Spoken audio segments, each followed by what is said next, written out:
This is a Dauntless Media Collective podcast. Visit dauntless.fm for more content. And I said, Grant, I'm going right now to move out of my office. I don't want to do it when people are around. And so I took all night and I did it in the dark. And I moved out of my office, which is so weird. And I just left. And as soon as the sun came up, I was driving down Wade Hampton, stopped and got an Egg McMuffin, and it was done.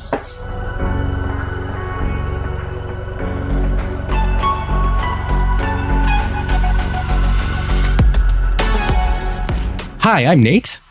I'm Gail. And this is Full Mutuality.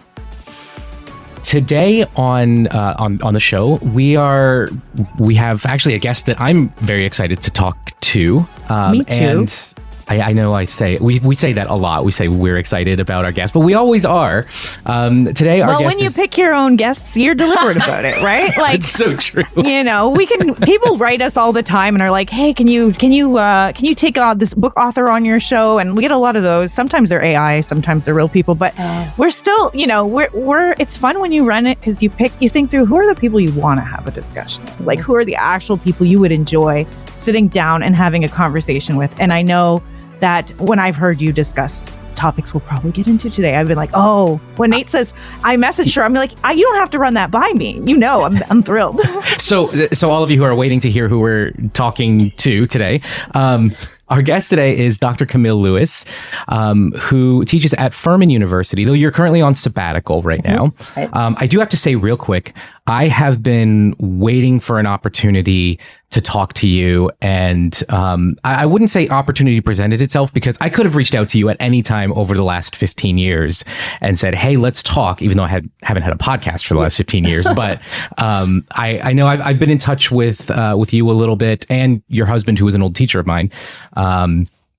And your story is incredible. So let's kind of set the stage. And I'll give a little preview about how we know each other, and then feel free to kind of talk about what you do, and then give us like your background. But okay. The reason we know each other is this monolith of a thing that's been in the news recently. Yeah. Seems to always find its way into the news. A place called Bob Jones University. It is my alma mater. I graduated there in 2007, which was also the year that you and your husband left the university faculty. So let's rewind. Let's backtrack and tell us your origin story. How did you end up in the orbit of a place like Bob Jones University? I think our conversation is going to also expand out into the broader world of the independent fundamentalist Baptist movement. So we'll talk a bit about that. So I know that you are connected or have a background in that world, not currently connected. Yeah. So tell us who you are. Can we start with childhood? Can we start with how this? Yeah. I was born in South Bend, Indiana, and when I was 9 months old, my parents converted to fundamentalism. They had both had, to use the phrase, I have a PhD minor in religious studies, so I can don that vocabulary like an academic, but they had their conversion experience but way before that, many years before that. But when they moved to South Bend, Indiana from Detroit, they had good friends who they joined in the church. It was Community Baptist. That's a big old BJU church. It was a GARB church. Yeah. What is GARB church? General Association of Regular Baptists. So it's kind of a northern Midwest conservative. Okay. I think Cedarville is still their flagship school. The church I grew up in was GARBC until about the year that my family started attending there. Oh, okay. They split off from the GARBC because the GARBC got too liberal. Whatever that means. Boy. Right. Oh, but my parents were always, because they were not raised in fundamentalism, they were always love was paramount. That was, the rules were way secondary. It was more like this is the group we're in, so we're gonna go along, but this isn't reality in a cosmic sense. This isn't that big a deal. So there was always this foundation of love and family. And I think that made me, when things got tough, that made me realize this is not good. And so they gave me a foundation that I really appreciate. But, when the church opened a Christian school, they decided that that's where my brother and I should go. And so from first grade through 12th grade, and even though we moved around, I was always in some kind of a Christian day school. I feel like up to this point, your story, what you've just shared, and Nate's just totally tracked. Like the grounding with parents that really love him, that converted into fundamentalism, even though they had a conversion story before. And like it's fundamentalism and him growing up kind of coincided. And then the growing up in private Christian schools straight through 12. Yeah, you guys. All right. Yeah. So right. Yeah, so I relate to that. Yeah. Okay. So, and I don't know about for you, but for me, if you were bookish in my world, the place you went was Bob Jones. If you had if you were nerd, that's where you ended up. My brother is 8 years older, and I, in my world, he hung the moon, and that's where he was.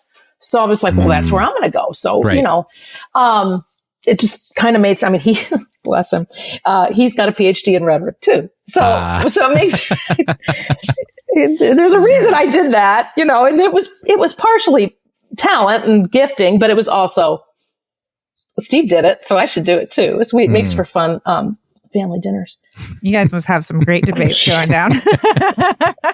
It is fun. It's very fun. But so and if I had left Bob Jones after 4 years, I probably would not have had the major trauma that I had. Everything started to get pretty terrible once we were in grad school, once we were married. So I'm going to back this up a little bit, just because before we started rolling, I mentioned that I know you only got 11 demerit points when you were at Bob Jones, which was kind of a big deal. Yeah. So people who don't know, Bob Jones gives demerits for being bad and for doing anything, not being bad. Basically. Yeah, for not existing much. For even trying. Existing. Yeah. Right. Yeah. For even trying to be good. Yeah. Right. If you get caught.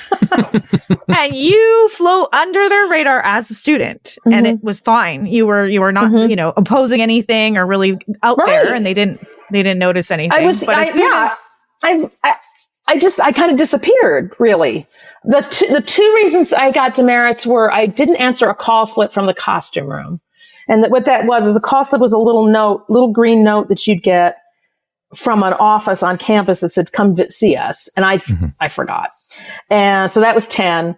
And then I forgot to check in, or I was late to check in after going to the mall or buy low or something. One point on that. Yes. But then, someone has you beat though, real quick. There is, we know of somebody who has you beat. Oh, really? Yes. So Lance Weldy, throughout his 4 years, I don't believe he ever got a single demerit, or maybe he got one. I need to go talk to him. Yeah. Well, see, if you got under 10, it was expunged.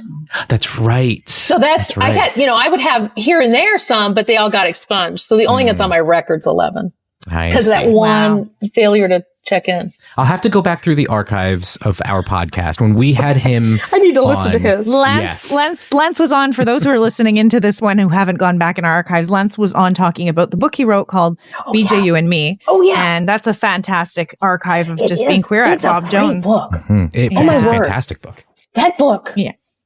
That was one, I read it out loud to my husband on a drive, probably from Missouri home. And that made the drive. That's how Nate and I were getting through it on my drives back and forth to see him. He was reading the book to me, and it was so powerful. Like I would just stop and I'd be like, Nate, did you experience that? Tell me about, trying to give me insight into like the Bob Jones experience and what he grew up with and lived with. But going back to your story, want to transition back to that. So as a student, you make it through. They don't notice you, but then you're a woman who starts getting degrees. Yeah, who has opinions and thoughts. Yeah. Now you're educated. Now you're a teacher, a woman teacher I taught at Bob Jones as a grad student, which is part time. But part time at BJU is full time in every other planet, in every other university. So I taught 3-hour classes for 4 semesters, and that paid for my grad degree and gave me $40 a month. Whoa. And room and board. And, sorry. And my husband. My husband was doing the same thing. Sorry. Is there a lot of female teachers at BJU? Is that like a common thing or, Yeah, there are. And a lot of them are wives. that's another story. We could talk about that in a minute. But, and so I got my master's degree in 1992. My research topic was feminism, by the way. Ooh. I'm sure they didn't like that. At Bob Jones. Yeah. Bennett Jones did not approve. She made that very clear. I have that letter that she wrote. And then we taught. My husband was in the voice department. I was in the speech department, and we taught there full time from 92 to 96. Then we went for our doctoral degrees at Indiana University. We came back in 2000, and then we were forced to resign in 2007. So that's the time. So when did the trouble start? Was it after you came back? Was it before you went away? It was. Okay, so I had when I was in grad school, I had a miscarriage, and my second pregnancy came while I was writing my dissertation, and my daughter died 3 days after her due date. She was born still. My condolences. I'm sorry. You probably need a trigger warning for this. But that just rocked my world. I mean, that just down to the foundation. And so that when our son came in 2003, Isaac, he'll be 20 in a few weeks here. I was like, I don't want to mess this up. I mean, I finally have this little screamer. I don't want to mess this up. He's so awesome. And fundamentalist parenting says that you were supposed to feed your baby every 3 hours for 30 minutes. Well, Isaac hadn't read the books.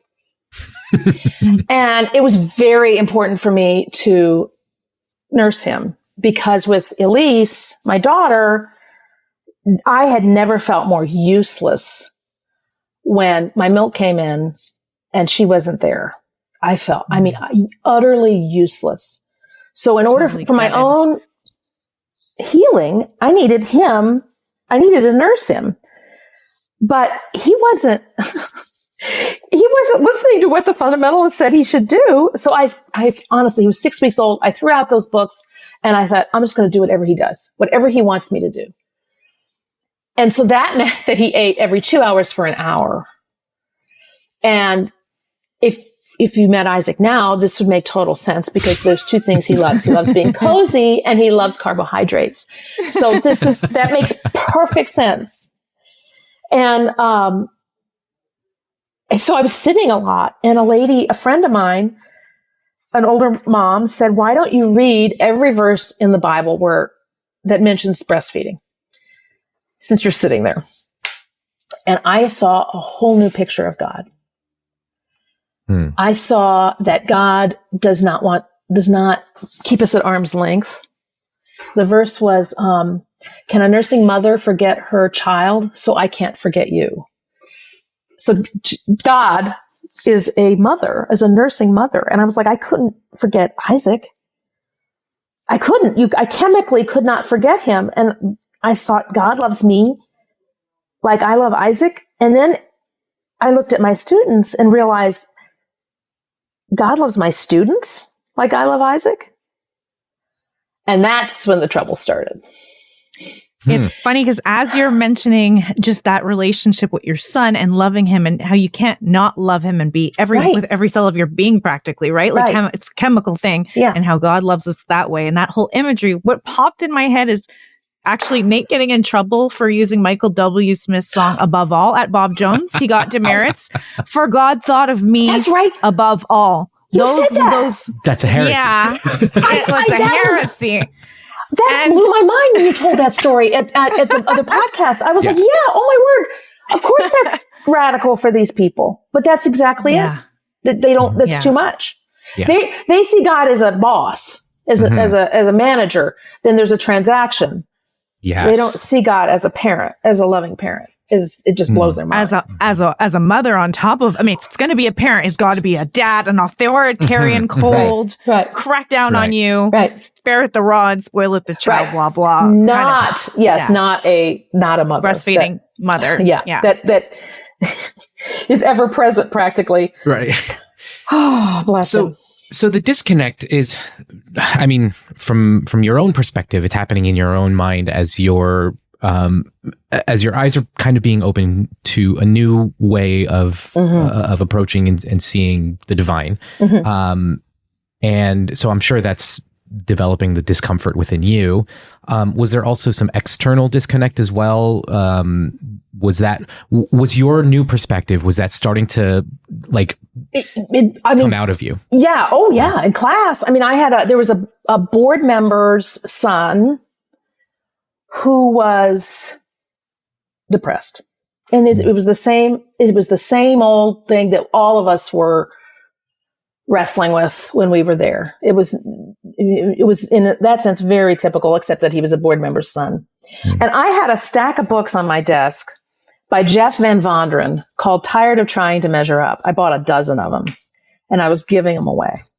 And I gave one to him. And his dad did not like that.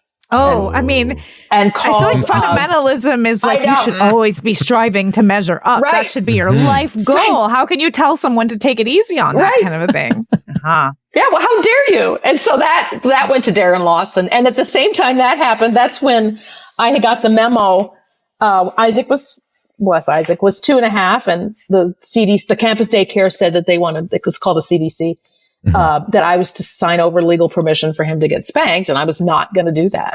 So I wrote an opposite memo that they are not allowed to spank. So this all happened kind of in the same time. So while I gave that book away to my student, and I said no to the campus daycare for spanking, and I was publishing my dissertation, all of these things came to this meeting with the dean, Darren Lawson. If you want to cut that out, you can, but Darren Lawson. Nope. Names are staying in. Yeah. And he confronted me on all those things in the same meeting. And that was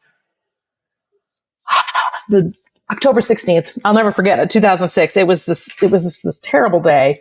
And, I could feel that the end was coming by the way he treated me. It was bad. Just mansplaining, condescending, all of those things. And I couldn't do anything right at that point. Typical for leaving high control groups where they just kind of pile on all the sins. So they're upset that you're not okay with spanking. You're telling kids they don't need to try and strive to constantly be enough. And you are having work published. You are intelligent. You are moving forward in the academic world. All of that is a threat. I had also heard somewhere too that they called you out for being an egalitarian or something. Was that someone different? That was a few months before this. Isaac, bless Isaac, he's the main feature in the story. All I remember, it was summer and he had just had a really, really, really stinky diaper. And so I was walking past our van and I thought, I'll just change him there. And I'd taken care of him and I had the stinky diaper in my hand and I was walking to go throw it away. And Pete Davis on piano faculty, not my colleague per se, confronted me on the sidewalk and said, so-and-so said you and Grant have an egalitarian marriage. What do you have to say about that? And I said, yeah. And again, I was here holding this child, this little infant in the stinky diaper. I'm like, yeah.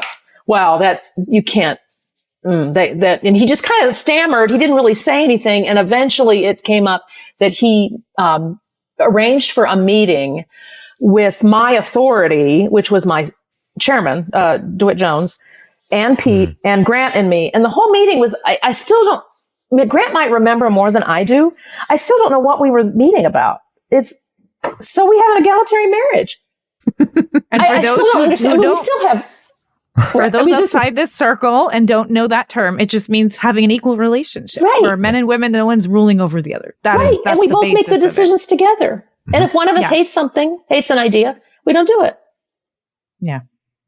Just treating each other as equals. No one's in charge of the other person. That's a problem. It's not that frightening or scary or But to them, that is like, it's fascinating to know how horrifying that is, that a man who's not an authority over you, but just knowing that you are in none of his business, but knowing you are in a marriage where a man is not in charge of you and doesn't tell you what to do. And you know what? I used to bring this up in class at Bob Jones all the time about because the male, in speech classes, you had a lot of preacher boys, and we would talk about, I don't know how it would come up. I guess we talked about feminism. And I said, there are things that women have more expertise on than men.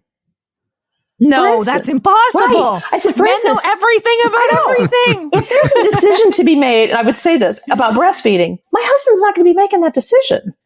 But he knows by osmosis. Right. He's a man. He just knows everything about everything. God gives him divine insight. It did. I think it blew their mind. I don't know. It did shut them up. Maybe because I said breast, it scared them. That's another story. Oh, that's another story. Oh, okay. This is getting juicy, Go-Go. Maybe I should. This is Michelle from Tulsa, Oklahoma. You're listening to Full Mutuality. Thanks for listening to this podcast from the Dauntless Media Collective. If you enjoy what you're hearing, we think you'll also enjoy some of our other shows, which you can find by visiting dauntless.fm. Here's a sample from one of them. All right. Okay. Welcome to the Thereafter Podcast, a place where we explore life on the other side of faith change. We're here to break down the binaries, deconstruct the dualities, and wander through what it looks like to live in the gray. In church, we were told that life after leaving would be a bitter wasteland of unfulfilling hedonism, but we've discovered quite the opposite. There's actually a vibrant community of people on the other side of faith who are finding and co-creating space for hope and healing. Come along as we explore the all too often uncharted expanse of evangelicalism, evolving faith, and the life thereafter.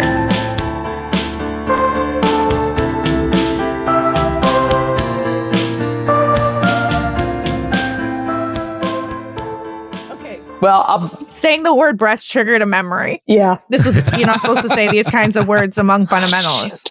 So Gavin is my second child. And when we were, because between my first miscarriage and Isaac, I had 4 losses total, one of them being the stillbirth.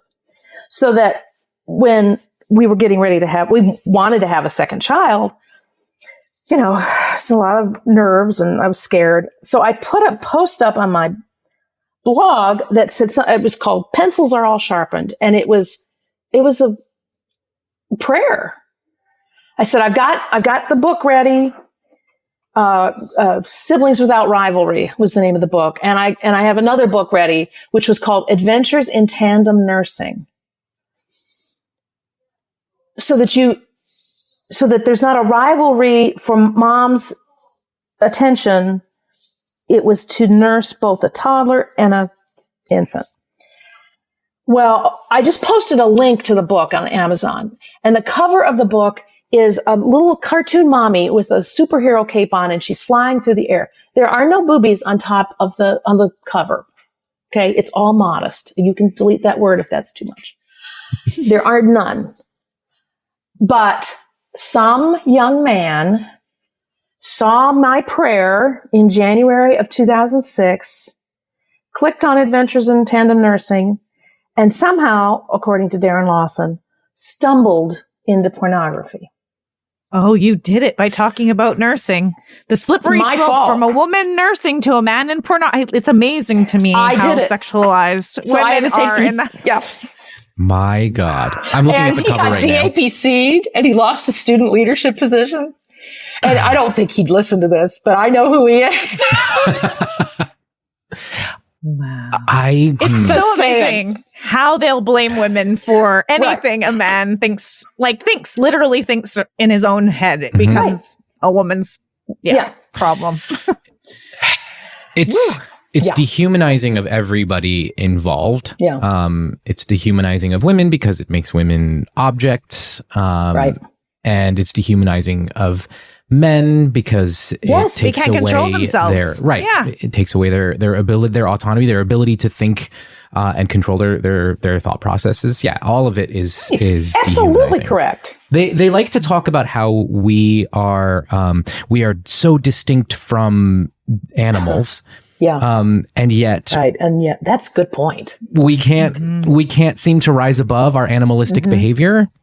And the fruit of the spirit is self-control, but somehow men have zero self-control, but yet they're supposed to be the leaders. Like all of it is just doesn't make any logical sense. It's all, it's twisted. Mm-hmm. It's absolutely twisted.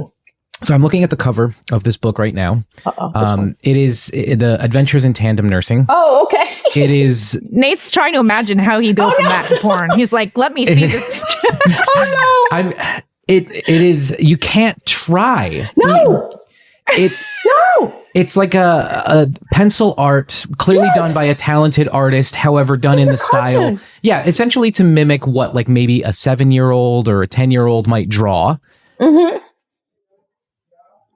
It is not in any way. But here's the thing though, and I'm not, while I am inclined to disbelieve the student, there's also a part of me that recognizes that at certain ages, anything can set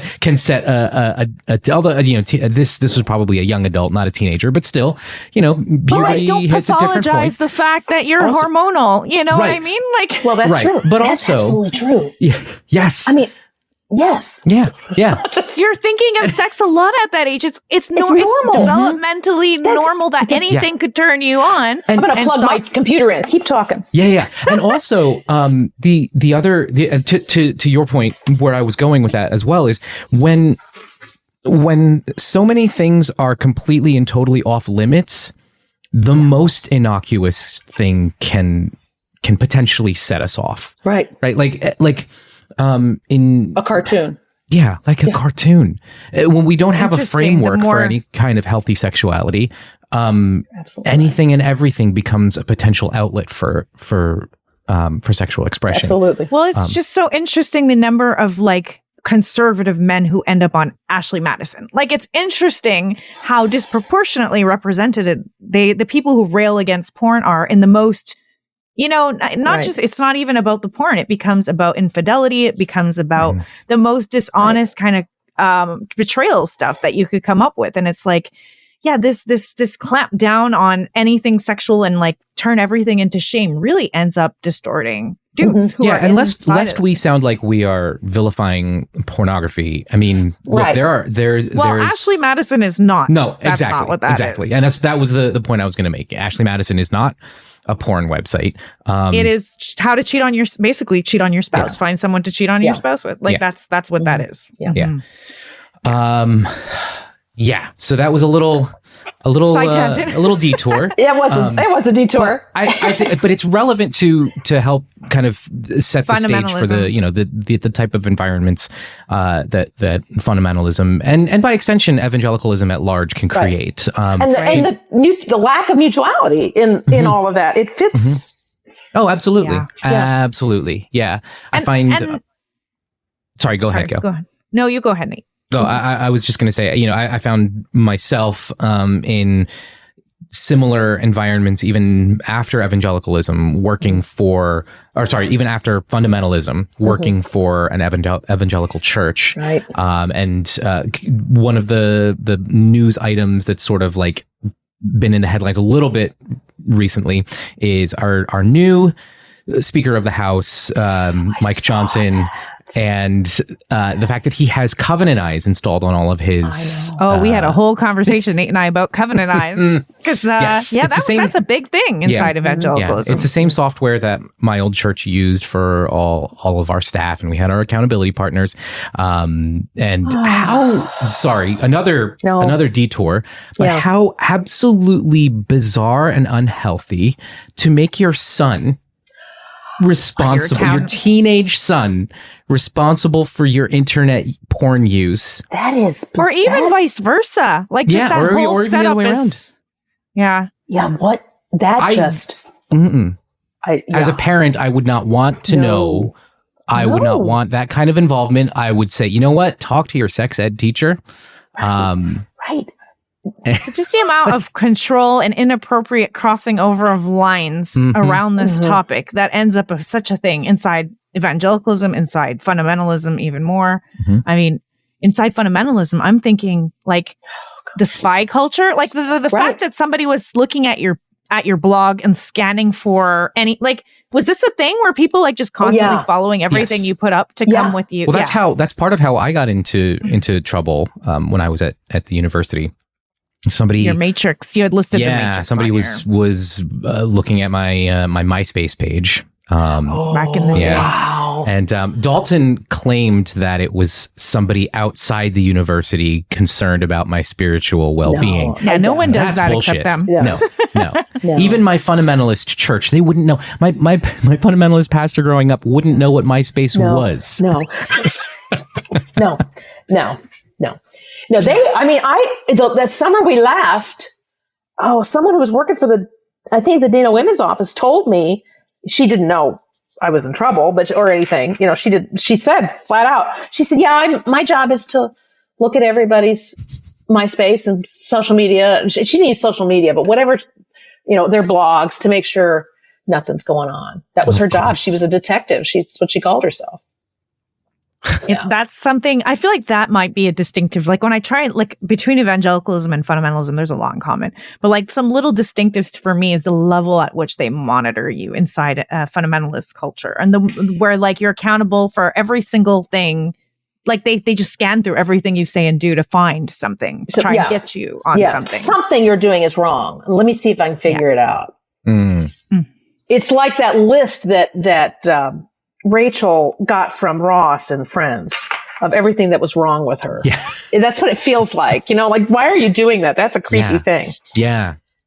Yeah. And so as you were on your way out, you felt that list was getting built up against you. My, yes. Yeah. Oh my, yes. So when it was the conversations with my students, it was my son, they're not being allowed to spank him. It was the dissertation, and they just tumbled. I mean, there were all kinds of things. Were you in church Sunday? They said, Lonnie Polson asked me, we need to know about that. And did you do this? We need to know. It was all this. It was just tumbling until in May 2007, Gary Weir and Stephen Jones asked us to write a statement of our, and this is a fun one, sin theology. Which doesn't make any sense. That's sin theology. That's not a thing. No. We're weird. Theology is your belief in God. That's what that means. Mm-hmm. So I said to Grant, I think what they really mean is our sanctification, what we think about sanctification. So I'm going to write a document about the female. I'm going to write a document about sanctification. Grant, edited it. My brother with a Master's of Arts in Theology looked at it. Another local pastor who's got an MDiv from Bob Jones, he looked at it. So, I mean, it was legit, and we turned it in, and Gary Weir and Stephen Jones emailed us a few weeks later and said, we have some concerns. Can we meet? Oh, boy. We were in Florida at Disney World when we got that email. Oh, God. Remember it? And so we were like, this is it. This is it. We went and had the meeting, and they handed us this document, 6 pages long, single spaced, and they gave us one copy. Of course, they handed it to Grant. I said to Grant, may I see it for a second? They're talking about something. I asked if I could see it, and I went to the last page because I knew that's where the punch would be. And there it was. Gotcha. Yeah. Your statement, while orthodox, your statement is orthodox. If you cannot keep your position, if you cannot hold your position and keep from, that was it, communicating it to students, colleagues, and others at a distance from the university, we must come to a parting of ways. If you're not quiet about your position on sin theology, but wait, if it's orthodox, why, right? why is there a problem with you? So saying, I said, what does this mean? What does that mean? What does this mean? And Gary Weir, no lie, he shrugged. Since it's a podcast, I'll tell you, he shrugged. And I said, no, wait a minute. I don't want to mess this up. This is something new. What does this mean here? This is a new part. And he shrugged again. He wouldn't tell us. You're going to kick me out. We're going to have to part ways if I Wait, others at a publicly- distance from you. Is that you all? I mean, is it? You're a teacher, for crying out loud. What are you're not allowed to give sin theology? Like, what? I don't understand. No, This makes no I sense. didn't either. And they just wouldn't tell us. But that's how they do it at a high control groups, is that they won't give you the satisfaction of a clear break or a clear reason, because then you have power. You have some agency if you can argue that. Wow. That's so strange. Like they thought they were going to get you, obviously, with writing Gary out your for statement sure thought it. on sin theology. Like, now we're going to show her she doesn't believe in sin the proper way. And then they read through it all and they cannot find anything in there that bothers them. Right. So they've come up with some weird, like, it's just, they have to say we're going to part ways over something. And then it's like, if you publicly, whatever, but not you summed it up. It's just, it's so strange. So you just, at that point, you're just like, oh yeah, we're done. doomed. Yeah. And so then the next day, that was a Friday the 13th. The next day, Grant said, I saw a listing at North Greenville for a tenor on voice faculty. Well, what do you think I should do? He poked his head out of the shower and said that to me. And I was just numb. I was like, I don't know. Okay, whatever. But within 10 days, he had applied, had an interview, an audition, and an offer. And that was him knowing that they were going to try and get rid of you both, and wanting to make sure you guys would be taken care of. Yeah. And so we went to the Burger King because they had a play place there and the kids could play. And we just sat there and stared and talked. Can we do this? Is this possible? And that was a Wednesday. And we said, yep, we can do it. We decided, I think it was a Wednesday. It might've been a Tuesday. And that night, kids were in bed. And I said, Grant, I'm going right now to move out of my office. I don't want to do it when people are around. And so I took all night and I did it in the dark and I moved out of my office, which is so weird. But like, and so that's even weirder in a normal environment. But I feel like at Bob Jones, what they do when anyone is quote unquote kicked out is they have someone follow them around as they get ready to leave, right? They chaperone them. Right. Well, that's if a student, I don't know what they would have done with me. I mean, I did wipe my office computer clean. I didn't have anything on it, but I didn't want them thinking that there was something on it. So I had already cleaned and I just left. And as soon as the sun came up, I was driving down Wade Hampton, stopped and got an Egg McMuffin and wow. So there's there's something I want to point out, the fact that you mentioned, you noted how weird this is to be leaving your place of employment in the middle of the night. And I don't want to take away from how absolutely bizarre that is. Yeah. But I also think it's important to note, like, so I read this book by Jocelyn Zichterman a little while back called I Fired God, which is basically her documenting the life that she lived inside the IFB and then her escape from fundamentalism. And what I found fascinating is the escape narrative. And how similar it is, how when people leave these extremely high control religious environments, leaving in the middle of the night for your own personal safety is so crucial. And that like the fundamentalist mindset will twist that into like, men love darkness, live in the light, light, be your deeds are evil, blah, blah, blah. Right. But the reason that people do this is because they fear for their safety, and they can't do it in broad daylight because everybody's watching, and the world that you're inside, we have no concept of the outside world. None. It's non-existent. So we don't know that we could leave in broad daylight because to us, this is our world. We have to leave under the cover of darkness. Yeah. And I think I remember Jocelyn's story, and I do remember feeling a parallel with that. She and I might have talked about that. Now that I think about it, I'd have to go back and reread it. But yeah, you're right. It's not bizarre. And I mean, if you've listened to Leah Remini and her exodus from Scientology, it's similarly traumatic. Yeah. And I'm assuming like once you left Bob Jones, it created a cascade of like, did it affect your friendships? Did it affect all the people in your life, your church life, everything out?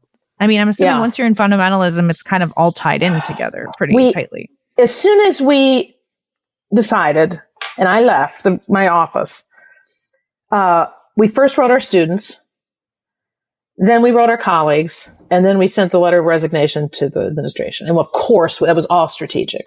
Mm-hmm, mm-hmm. And in that process, we told our pastor, Danny Brooks at Heritage.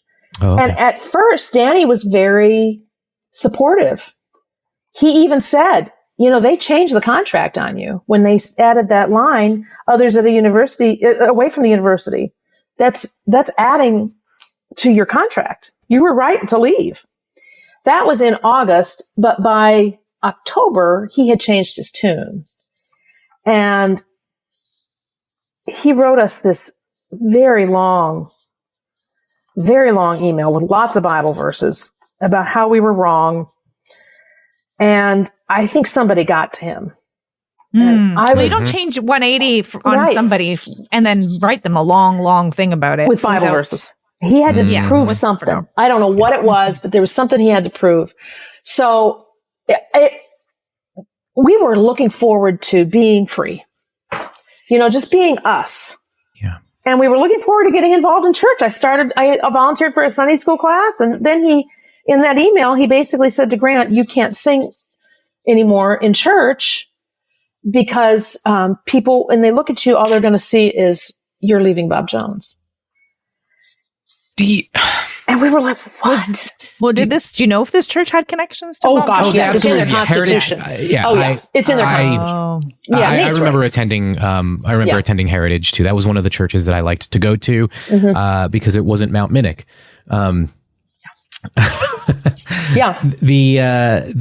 I kind of wonder too about the possibility of money, them being some money exchanging hands, potentially being removed from the approved list of churches that students could attend. And attendance at a church of Bob Jones students was big. It was a big deal. That was a large school that was a huge potential population draw for your own church. And think about, like, when I think of fundamentalism, one of the first things that comes to my mind, and I wasn't in it, but just I have foster parents that were in it. I know people who are in fundamentalism. And what comes to mind for me is that the young people end up bleeding out, and fundamentalism ends up being a lot of older people that just stick around. And so to have a fundamentalist church with an infusion of young people is probably rare, probably very special. And a very college town kind of thing. Yeah, I agree. Yeah. And I know he did. And I'm sure someone got to him, and Grant wrote him right back immediately and said, look, Danny, I don't know if you're right. I don't know if you're wrong, but if I'm not good enough to sing solos, then we're not good enough to sing in choir, and Camille isn't good enough. And, he doesn't, we don't mean that, but if she's not good enough to teach Sunday school either. So we're out. Right. And, I drove all the way, I had just gotten the curriculum for the 4-year-old Sunday school class. I drove all the way to Simpsonville to give it back to the lady, sobbing the whole way. I mean, I remember I'm going to start crying again because we thought it shouldn't have been that way. But, that's okay. We are in a lovely church community now, and it's healthy, and it's a good place. So it is hard to, one of the things that I'm trying to process is the people that I miss that I've let go of, who were not good for me. I mean, like situations like friends that I've had to let go of, church communities, like people that were precious to me, mentors, close relationships. And the reason I let go is an extreme situation happened that shed a lot of light, in different scenarios. I'm not thinking of more than one scenario where it's like multiple things that kind of let you know this is really bad for you. Right. And even though you go away and you walk away with, that was the right decision, it doesn't really stop the grief of that loss. And it is grief. It is. Mm-hmm. It is. That's exactly what it is. And it takes time. I don't know that it's ever completely healed, but you come to an acceptance of it. Yeah. Mm-hmm. Right.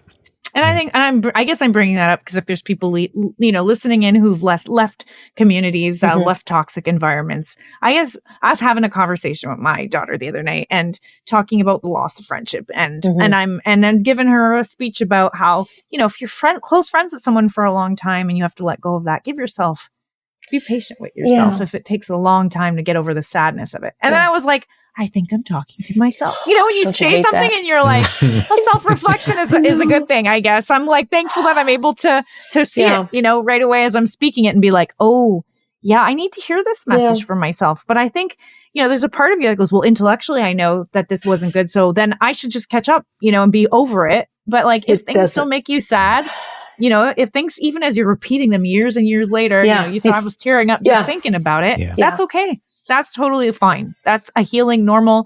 And the more time you invested and the more it meant to you, the worse and the harder that heavier that grief. Yeah, you're absolutely right. And I know you're right. And thank you for saying it though, again, because it is heavy. And I do miss those people. Yeah. Yeah. Hey everyone, I'm Jessica from the Leaving the Village podcast. I wanted to take a moment to say thank you for tuning into this show. We're so grateful that you've decided to spend your time with us.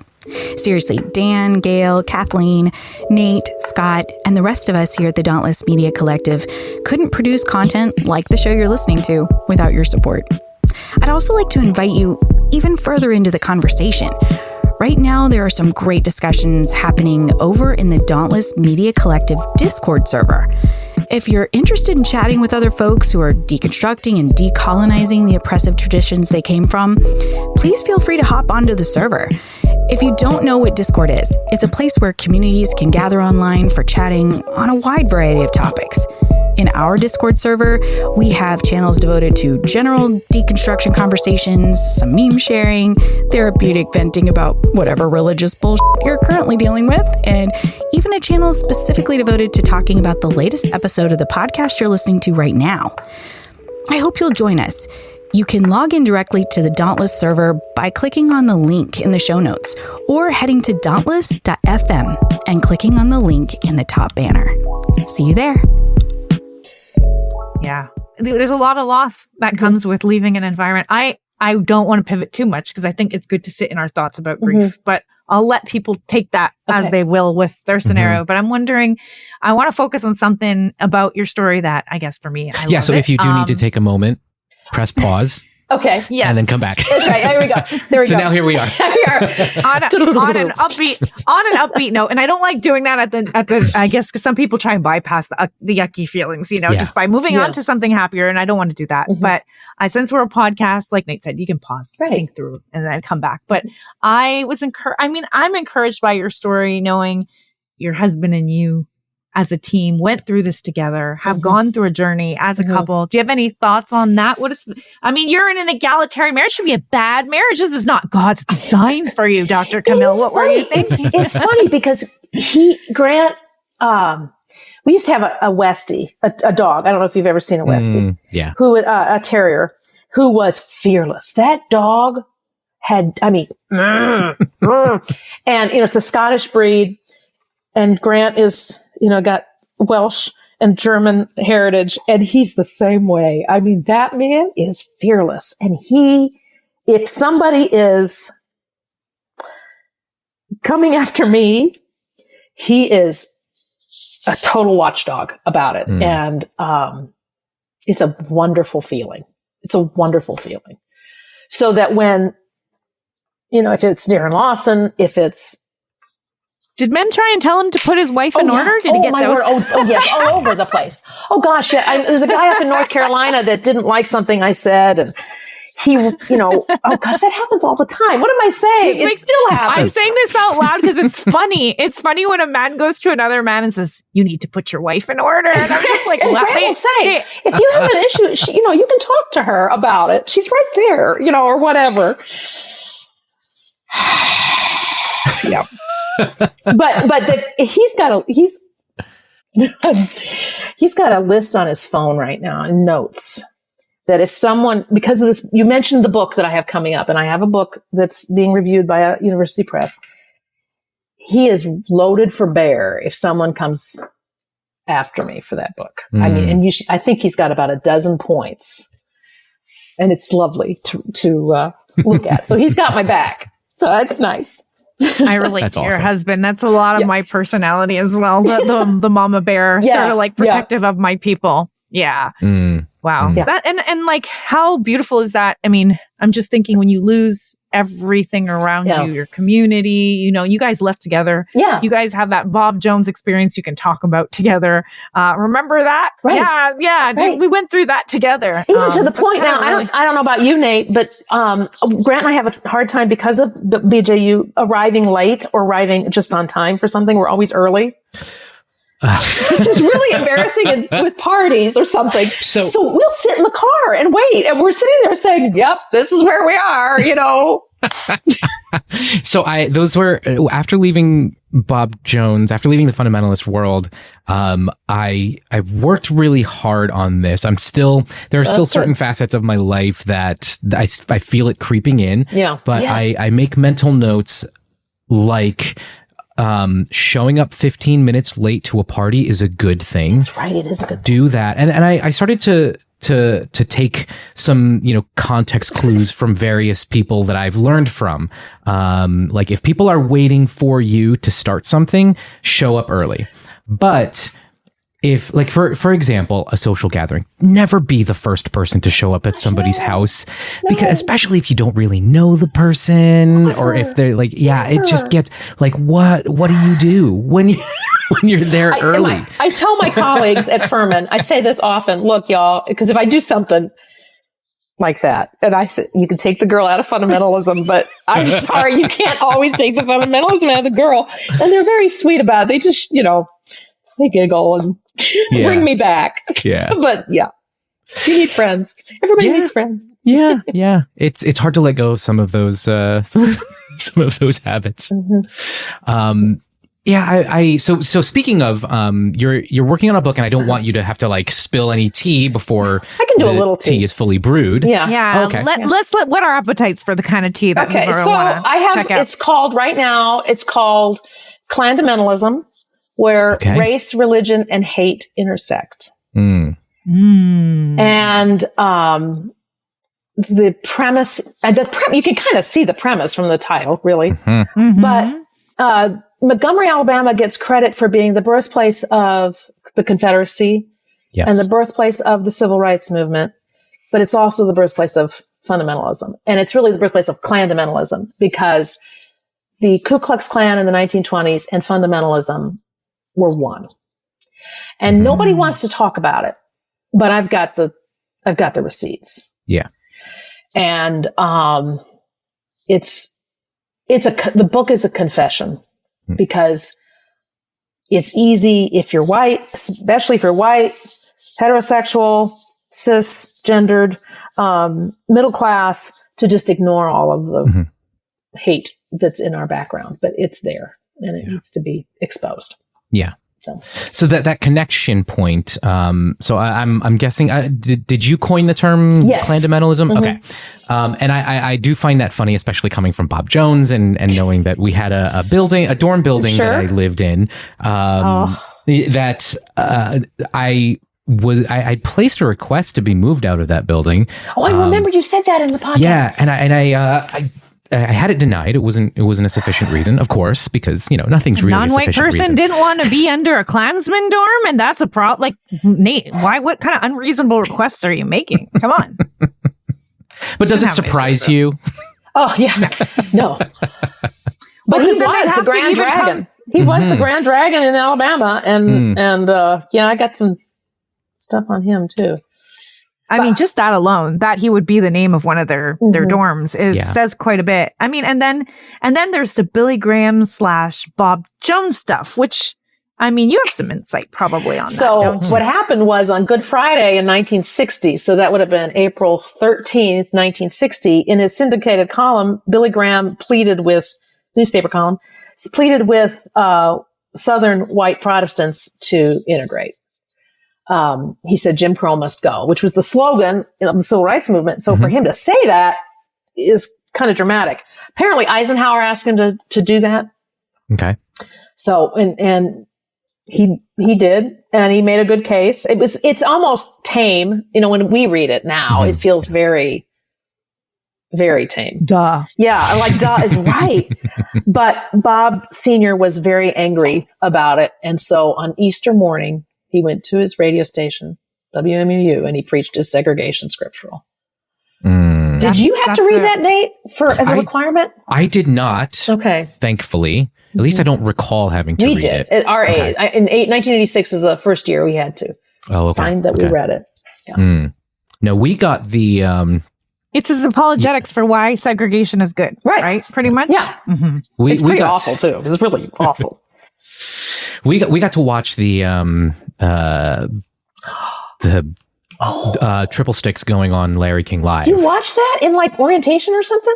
Yeah, and that's weird. I also had seen it previously because my English teacher in high school was connected to the Jones family, and we watched it basically the day after it aired in class. So I got to see it twice, once in high school and once in I guess freshman year. That was a weird conversation. I mean, just when he said we did it because we didn't want to have a one world government or something.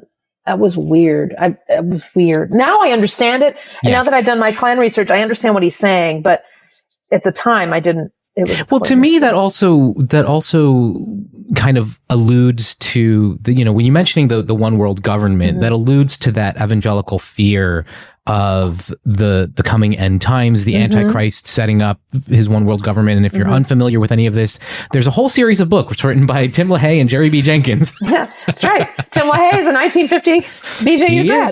Yeah. He is. So, there you go. A grad who was very upset that some university was giving him honor and tribute after he died. After Martin Luther King Jr. They were. I forgot what university it was that was doing a tribute to Martin Luther King Jr. after he passed away. We've brought it up on a previous podcast. Yeah, and Tim LaHaye wrote an angry letter to that university. It shows the theology, just I think of end times and rapture theology being so cartoony and so non-founded in anything in the Bible. It's become its own genre, but it's amazing how many decisions currently that are made based on a lot of lore. Oh my goodness.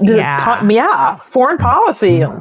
Shall we go on? Very relevant even to right now and world events and war and how we'll back genocide as long as we could speed up the rapture. It's just really bizarre, weird, it's nuts. Messed up stuff. It's nuts. It's let's bring about Jesus coming back and a destruction of the world. That's what our goal is. That's what we're excited for. And it's scary to see a group of people like that running in U.S. government. I can go on, but I know it is very scary. Second in line to the presidency. Second in line to the presidency. Is the Speaker of although the House, the previous administration, Mike Pence was that's right. First in line, that was my initial thought. Bless him. Oh goodness. Yeah. I think for people who don't have. If you didn't grow up in the U.S., because that's me in Canada, and I think anyone listening outside of the U.S., I think the influence of evangelicalism on the running of the U.S. government is sometimes unknown because people are unfamiliar with evangelical culture. And so when you see decisions being made and stuff happening, you don't understand what's behind it, what is influencing or motivating it. But as an evangelical, you're like, oh, yes, you can see those, those dots connecting. Right. You know it. Yeah. Like almost a knee-jerk response, or you see a chart, a timeline on somebody's wall, and yes. Oh my God. Oh man, I remember that when I was in youth group when we watched A Thief in the Night. We had a youth group lock in. We watched A Thief in the Night, and then our youth pastor put up the chart. I read someone say, when you were young, did you imagine dying by guillotine, or were you not evangelical? And that was the question. And I was like, my brother would like that joke. Yeah, that's good. I think it was April A. Joy who does a lot of great TikToks. Well, that painting of the rapture, that really schlocky painting, that was in my dentist's office. I can't remember. I think it was in when we were in Tulsa. And I remember, I mean, looking back, that's just weird that was in the dentist's office. That is super weird. It should be super weird, but in so much of the US, this is very normal. And, for anybody who lives where I live, and are confounded by this, because I live in a deep blue state. Sure. That like when I talk about the world I come from, people are like, oh, those crazy religious nuts. I'm like, they're running our government. Wake up. Yeah. Like, I know over here, we're sweeping our elections, but like, look at what's happening at the national level. Look at what's happening at the states that I lived in for a few years. Yeah. Not to get too like caught up in politics. I love politics on the show, but yeah, but I know you probably don't want it. That's not. No. It's totally fine. Yeah. I just. It's important. Yeah, it's important. It stuff. is important. Yeah. I think that's definitely. I think those of us who do have any sort of fundamentalist or evangelical background have a lot of insight into a lot of the runnings of what's going on in government, what's motivating things, and we know a lot of the codes, and we can crack a lot of it's that. The for code. People who are outsiders There's a code that you can feel it. Like the one world government, what does that mean and how does it connect to racism? Well, that's a nice way to convince, and this is, I'd love to hear your thoughts, but mine are like, that's a way to convince evangelicals that it's not about racism by pretending uniting different groups is the problem because it's going to bring about this one world government, which is going to be the Antichrist and then the end of the world. And like, so we're supposed to fight this one world government. And meanwhile, when you scratch and chip away at the fake veneer on top, you see that it's about uniting. It's keeping segregation. It's about racism. Does your book uncover some of those connections? Oh, yes. Oh, my goodness, yes. It's how Bob Jones College came to be in that climate and what anxieties and stressors were forming in Montgomery that motivated them. So I start with Bob Jones' life, Bob Jones Sr.'s life. From when his ancestors first arrived in Charleston through, I stop about 1946. Okay. Because I had to stop somewhere. But that's kind of also his decline. He started to kind of stay home a little bit more. He wasn't talking as much. So I look at his sermons because I'm a speech critic. So I look at what he said, but also what's underneath it all. Like I've got his grades from college. Wow. I can send you a copy of the transcript if you'd like. It's really, it's real. If you like, that's fascinating. He had no business starting a a place of higher education. Because it was like, wait, let me see if I can get it was here it is. His first semester, which he entered Southern University, which was like the Methodist school in Greensboro, Alabama. His first semester, English composition, so EN 101, he got a 47. Oh my God. I just shouldn't laugh. Oh, that's so terrible. And if he were my academic advisee, I would say, honey, you need to go get some accommodations. There's something going on here. Yeah. His second semester, he got a 21 in Latin. You should not be starting an institute of higher education. And there are other things you can do. But being an educator is not one of them. No. There's plenty of stuff out there. I wonder if Raymond St. John would have failed him. That's a fun story. Oh, I'll say something controversial, but to be a white man. Yeah. Right. Like, what qualifications do you need to start an institute of higher education? Right. Yeah, my white male connection. I could have started a college. Right there. No, you're missing the white factor, Nate. I couldn't have started a college, unfortunately. I'm missing the skin color. That's right.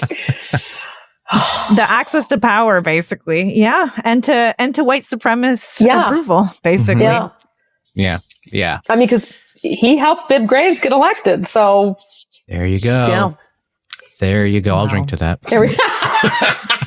Yeah, you and Bibb Graves are like this, right? Oh, yeah. We're tight. We're buddies. Yeah. I do have a question. So BJU has popped up in the news fairly recently for a number of reasons. I believe that there was a situation regarding your state's Secretary of Education. Yes. Who is a graduate of Bob Jones University. Right. Do you mind filling us in a little bit about that?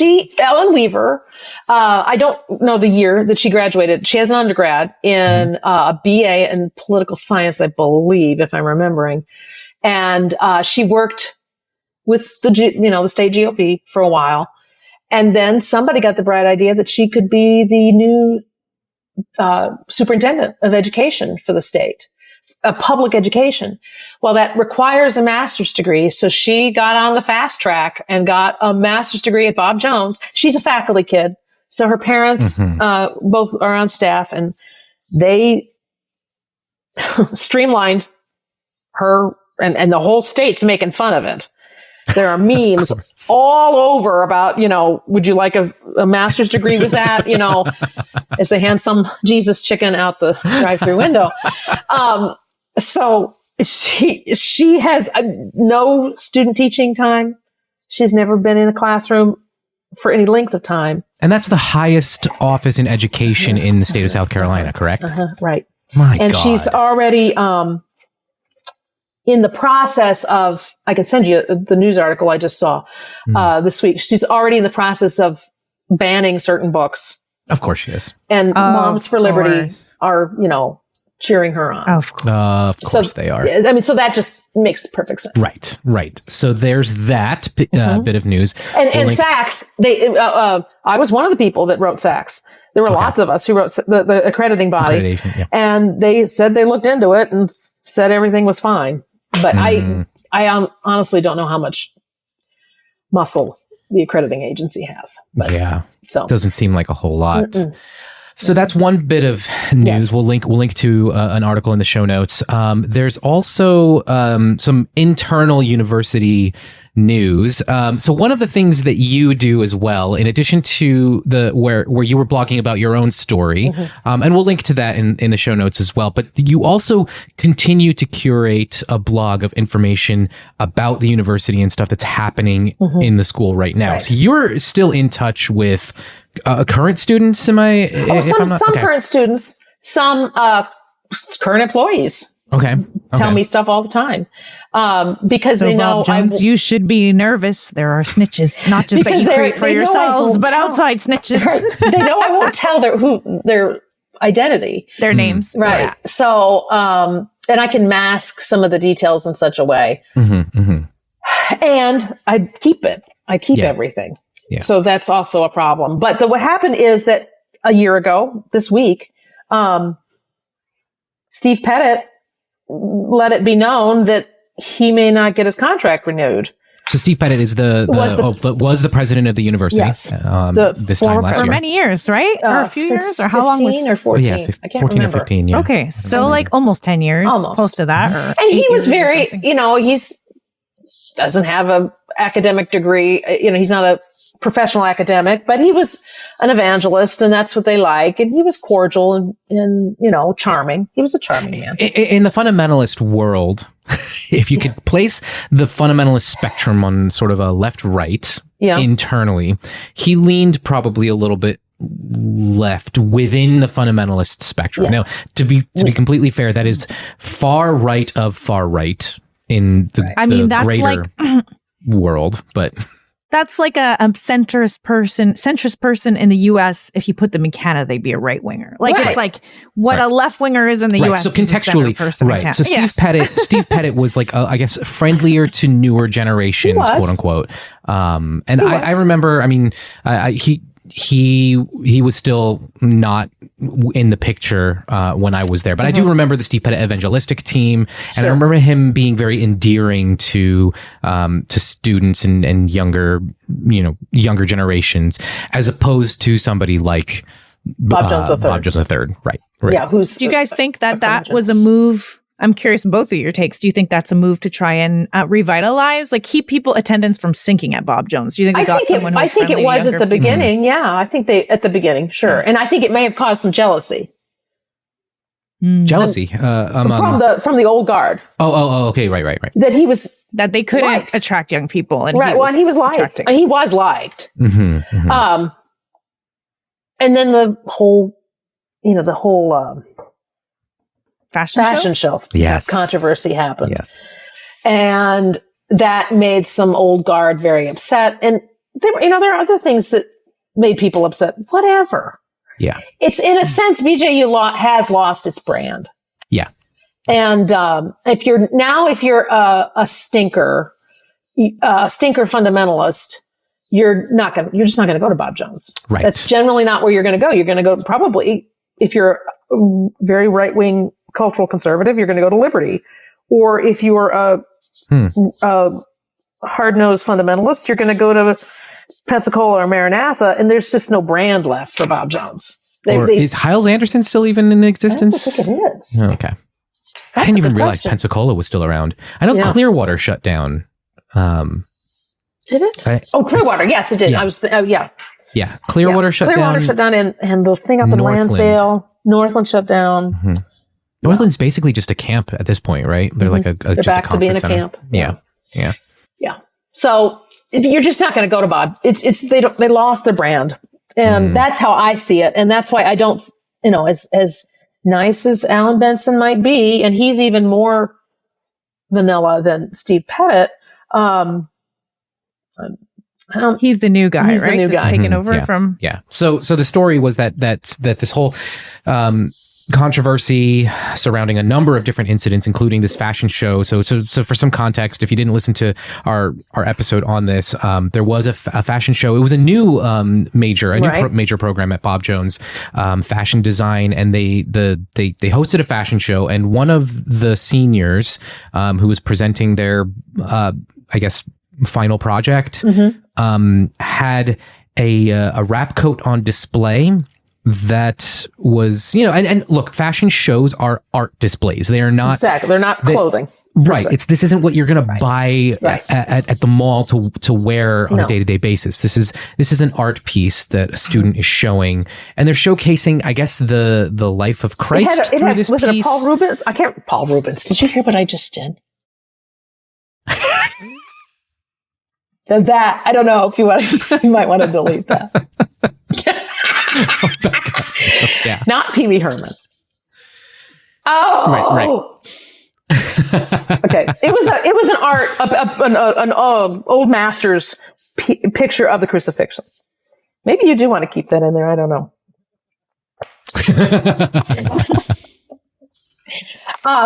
And the young man, the model who was wearing it, had a crown that looked like a crown of thorns on. And it was I can't remember what else was going on, but people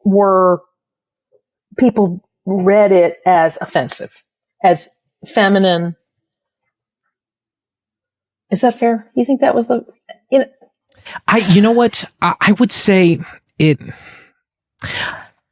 That's definitely how they read. That's how they read it, and I would look at it. And I would say it's like it doesn't fit within any particular gender confines. It looked like an old Louis the XIV kind of thing. Yeah. Right, exactly. Yeah. Not a waistcoat, but longer, whatever they're called. It was well done. I mean, the sewing was neat. He had interesting sleeves on some of the other garments. Mm-hmm. I didn't personally. I found the way he explained it to be. If I were his teacher, I would have said, you need to say this in a more optimistic way. You're too pessimistic, but that's because the child is a fundamentalist, so he doesn't know optimism. Mm-hmm. But that's a little different kind of critique. But the fashion, I mean, the work was good. Mm-hmm. Yeah. Oh, yeah. I thought it was a beautiful piece. And this became the subject. And it's amazing that where I'm going to go with this, amazing the things that cause controversy. Right. So it became the subject of controversy. I would have never imagined. I don't even really know the reason. Like we're sitting here trying to parse something out. Was it because there was an art piece about Jesus on it? But like the Living Gallery that they put on every year is in a similar vein. Was it because the coat gave a more traditionally quote unquote feminine style? But even that is arguable because, again, like you were mentioning, right? Renaissance, Renaissance or Victorian apparel, it fits within the male. I mean, have you seen style. what Junior used to wear? I'm gonna guess in today's day and I feel like the current social climate is one where this need to define gender roles is intensified. Not that it wasn't always a big deal. Not that it always wasn't a big deal in fundamentalism that men are supposed to be exactly like this and women are supposed to be exactly like this. But with terms like non-binary and people acknowledging that some people don't fall into binaries, I feel like anything that could possibly, like that seems to be like the default. Yeah, topic, there's a, even more than a hair trigger. Because homosexuality, I feel like homosexuality used to be the blame everyone hot boiling point where it's like, this upsets traditional gender everything because who's going to be the head of your relationship? So then it has to be wrong. But now it's shifted to, and then fundamentalists, of course, are still going to go off about gay people. But I feel like in the mainstream, conservative world, it's fear around trans people and it's fear around non-binary. It's this idea that you are not exactly in one or the other camp. And that's so scary. And it's always dominating media topics and headlines and discrimination stuff. And I'm like, book bans, all those book bans are behind. I mean, that's a similar kind of snowflake quality to all of those protests. Yeah. Oh, absolutely. So that's my guess. So we had that. Can he, was there something else? Was there something else they didn't like about him? I don't know. Well, I mean, I don't know what else was going on they behind didn't. the scenes, but he was liked. He seemed the rules, according to one board member, the dress code rules were not being enforced. Now, my opinion on that is, you're right, they're not being enforced. They all need to go. That's a problem. Yes. You don't have a rule if you're not going to enforce it, because then it becomes ripe for abuse, and then the disempowered people get picked on. But it's like the pox upon both their houses. They're all rotten. It's all just rotten. Yeah. Yes, it is. And I think so. There's all of this that happened, and it turned into this fuel, and we have a few episodes back. If you go back a little bit, you'll see we have an episode, I think, titled "All You Need to Know About Bob Jones University," where we talk to our friend Rick Pidcock, who covers the university fairly regularly for Baptist News Global, and we were sort of analyzing some of the drama that had been going down, and it was in the headlines at the time. I think looking at it now, my question, given everything that went down and like the concerns about the chairman of the board, was it John Lewis? Relation, but like all of that plus where the university is now. My analysis. Does Nate have where he could go back to visit Bob Jones while they're down? Yeah, how long do I have to dance? Some faculty member said on their grave. It was the summer.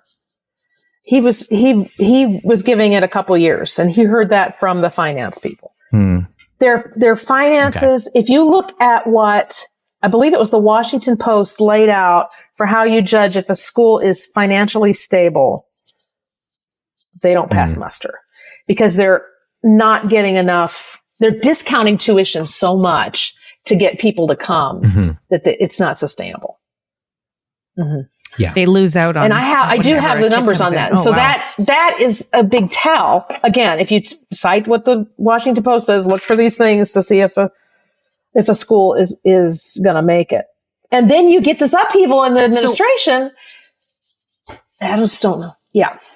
That's a bad sign. So what, I guess, my perspective, and I guess you could correct me if you think my assessment of all of this is way off, or if I'm close, but I think Bob Jones University is in the, from their perspective, unfortunate, my perspective, very fortunate position of, recognizing that for a long time, they were the place to go if you were a quote unquote intellectual, like you were saying earlier, or in my case, involved in the arts, right? They were the fundamentalist institution if you wanted excellence in those areas: rhetoric, intellectualism, the arts. Like that's where you went if you were a fundamentalist and you wanted those things. If you wanted to double down on your fundamentalism, you had Pensacola and you had Hyles Anderson, you had Maranatha, you had maybe Northland even. But the intellectual and the artistic, the talented, they went to Bob Jones.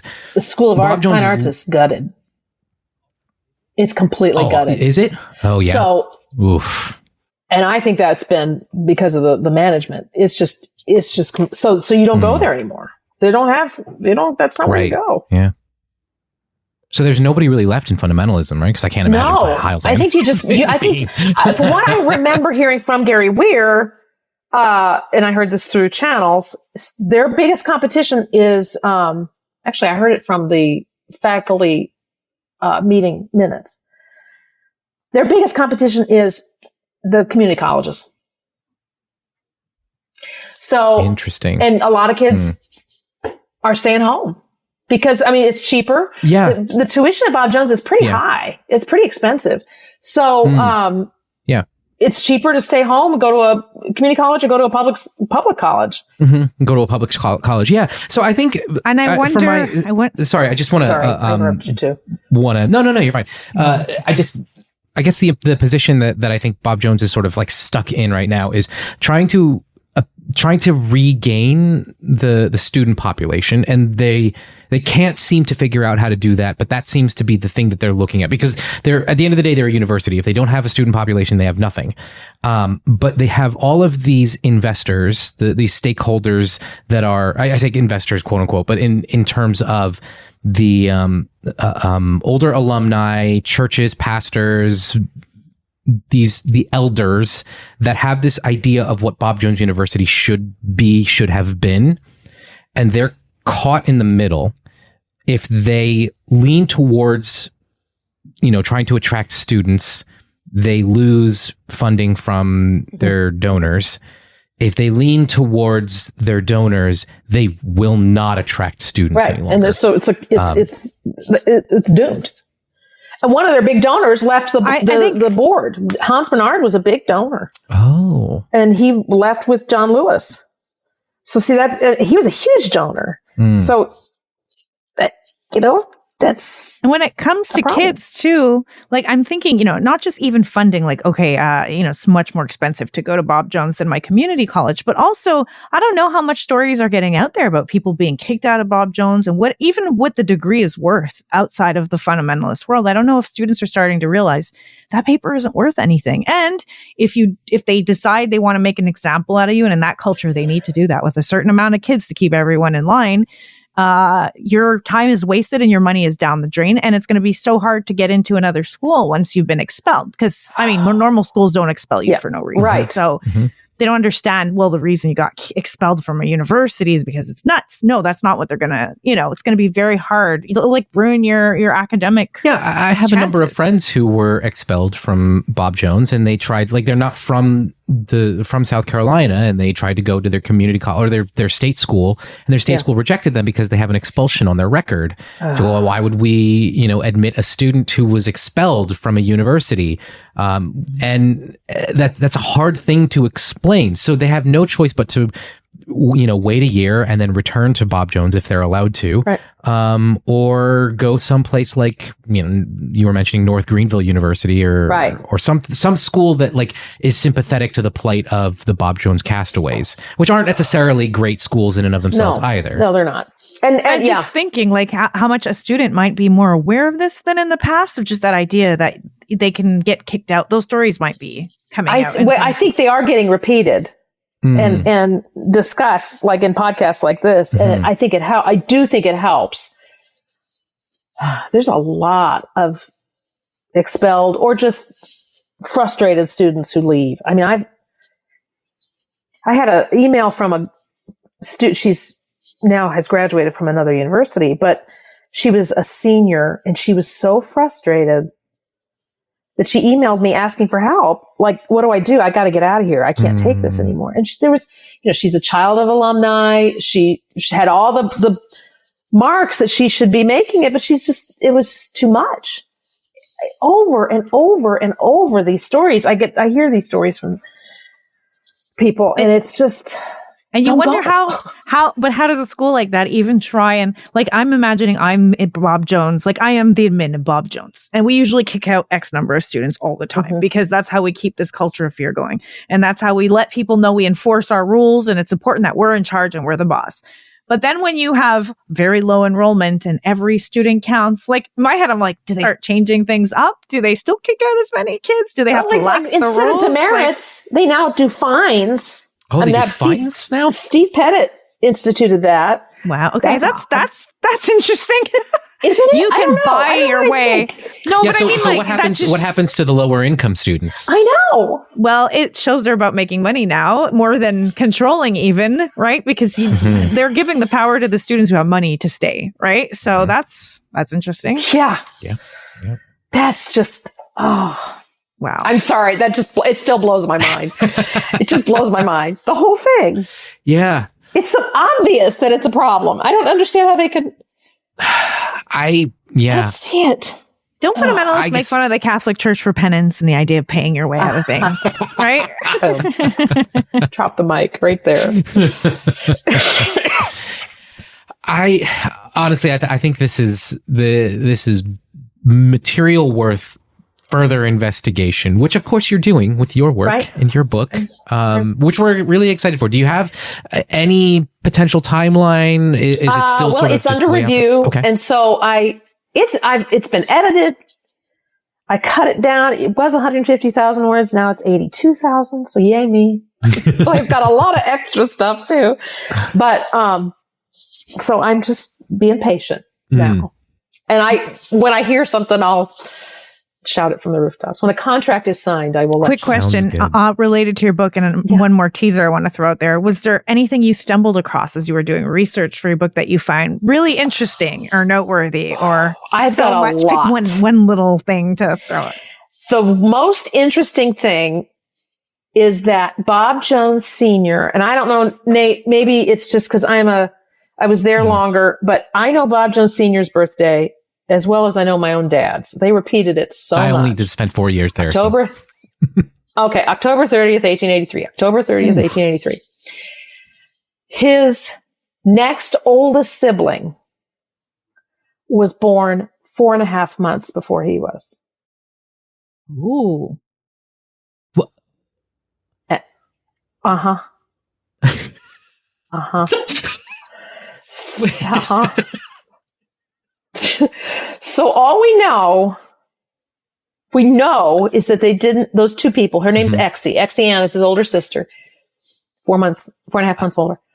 Exie Ann and he could not have been born from the same woman. That's all we know.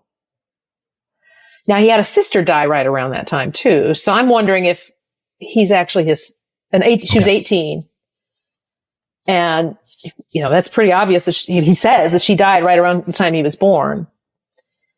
So could he have been? Is that his mom? And they just scooped him up. I mean, that seems like the most obvious. They also moved. So they had 2 under 6-month-old children in the family, and they moved away from their in-laws, or it was Georgia Creel's family. They lived right next door to her family, and they moved like an hour away in the middle of January when those 2 babies were infants. That seems suspicious. And they plaster these people's names on residence halls. Thinking, it's just like, oh, nobody's ever going to look into this ever. No one's it's just a name on a building. Who was Bibb Graves? Who was Georgia Creel? Who's Georgia Creel? Who's Estelle Siddons? I can tell you all about Estelle Siddons too. Estelle Siddons was Mary Gaston's mom. Okay. And when Mary Gaston was 5, her dad was Eugene Stolenwork, and he died by suicide. Oh, wow. She was 5 years old. Nobody ever talks about that. And the cause was, I mean, he had some health troubles. So I'm thinking he probably, like he had gotten kicked in the eye by a horse, that kind of thing. So he had some issues, but I don't know if that was it. I don't know. Of course, I don't know. Mary Gaston's brother died in a tragic drowning when he was 30. I mean, tragic. Wow. That was this. I mean, so these are the kinds of stories I found all over. A lot of trauma. So, a lot of trauma. A lot of trauma. We are absolutely looking forward to your book release. And thank you for letting me talk and sharing with me too. Absolutely. Thank you me. for coming, joining us and sharing all of this. This is I enjoyed it. Such great information. I think one of my takeaways is it's a few things, right? Like Bob Jones University, I'm sure people will be listening and thinking, why should I care about Bob Jones University? I know we've asked that question multiple times on this podcast, and for a few reasons. One, fundamentalist influence on the larger American project is pretty heavy, and it's frightening. It's very heavy. We can't really ignore. Yes, and I think we can hold two things at the same time, right? We have to be wary about very wary and very concerned about the Pentecostal influence on the American politics, but fundamentalism is right there alongside Pentecostalism. Right. They're the new apostolic reform. The new apostolic reformation. Yeah, those are the new Pentecostal sort of big movement thing going down. Yeah. But fundamentalism, while fundamentalism likes to cloister and fundamentalists generally like to steer clear of American politics, they are pushing their ideologies in insidious ways. They love power. They love and power. so that's one of the reasons we should care about all of this. And then the other reason I think is on the flip side, or on the opposite end of the spectrum from the larger political project, is the human toll and the students that end up suffering because of this. The former students, the castaways, even alumni like myself, who thought we made it out unscathed, and then years later are looking back and saying, "Oh my God, I've got these gaping wounds that I never." Where did that go? So I think if you care about people and you care about the human toll, you'll recognize that places like Bob Jones University are rife with abuse. I mean, in one of our recent episodes, we spoke with Chris Peterman and talked about the abuse toll that places like Bob Jones take. But then there's also the larger scale that we were just talking about. So I think those are two sides of the same coin, and why this is important to talk about. I completely agree. And if we can, for me, if I can see that Bob Jones rhetoric in the 19-teens and 20s almost exactly parallels the stuff that's plaguing us today in our public sphere. The Montgomeryans got rid of Bob Jones. They kicked him out. They stopped him. So maybe we can learn from what they did so that we can stop the Klandamentalists that are in our public sphere. So that's my hope. And I think that's the beautiful part of learning history, and why history is so threatening and is being kept out of schools currently, is because when you learn about history, then you can prevent things from repeating themselves. You can, when you see the rhetoric today looks so much like something from back then, you're like, how is history repeating? And it's because it's not being taught. That's so your work is a contribution in that regard, so we can learn from history. And I hope so. Yeah. Thank you. Thank you for giving me a chance to amplify it. Yeah. So whenever the book comes out, we will be talking about it. And looking forward to that. And thank you. And I'll send you some of my data. Oh yeah, absolutely. Looking forward to reading, diving into that. And we'll also, and we'll put some stuff into the show notes so people can find you. But just for the sake of those who are listening to us while they're driving or unable to fiddle through their devices, where can people find you online? The best place is my website is drslewis.org, and my digital archive is WUTBJU, WUTBJU.org. And the formal name of it is What in the World BJU. And if you remember those little inserts in the bulletins that they used to have in church that BJU published, what in the world? It's my little riff on that. The oldest and the latest about Bob Jones University. Nice. Well, thank you again for coming and hanging out. Right, thank you. This is fun. Thanks for listening to another episode of the Full Mutuality Podcast. We're so glad you decided to join us today. If you haven't already, please subscribe to us on your favorite podcast app. We're available on Apple Podcasts, Pocket Cast, Spotify, and pretty much every other podcast app. Just search for Full Mutuality on your app of choice or visit our website, fullmutuality.com, for links to all the apps you can subscribe to us on. And if you enjoyed what you heard, we'd love it if you could leave us a review on Apple Podcasts, Spotify, or on our website. A quick review is one of the best ways you can support us. Speaking of support, you can also partner with us on Patreon. For just $5 a month, you'll be helping us produce this podcast, and you'll get access to other content such as exclusive episodes, access to occasional live stream recording sessions, and more. Just head over to patreon.com/fullmutuality to sign up. Thank you again for hanging out with us today, and we'll see you on the next episode of the Full Mutuality Podcast.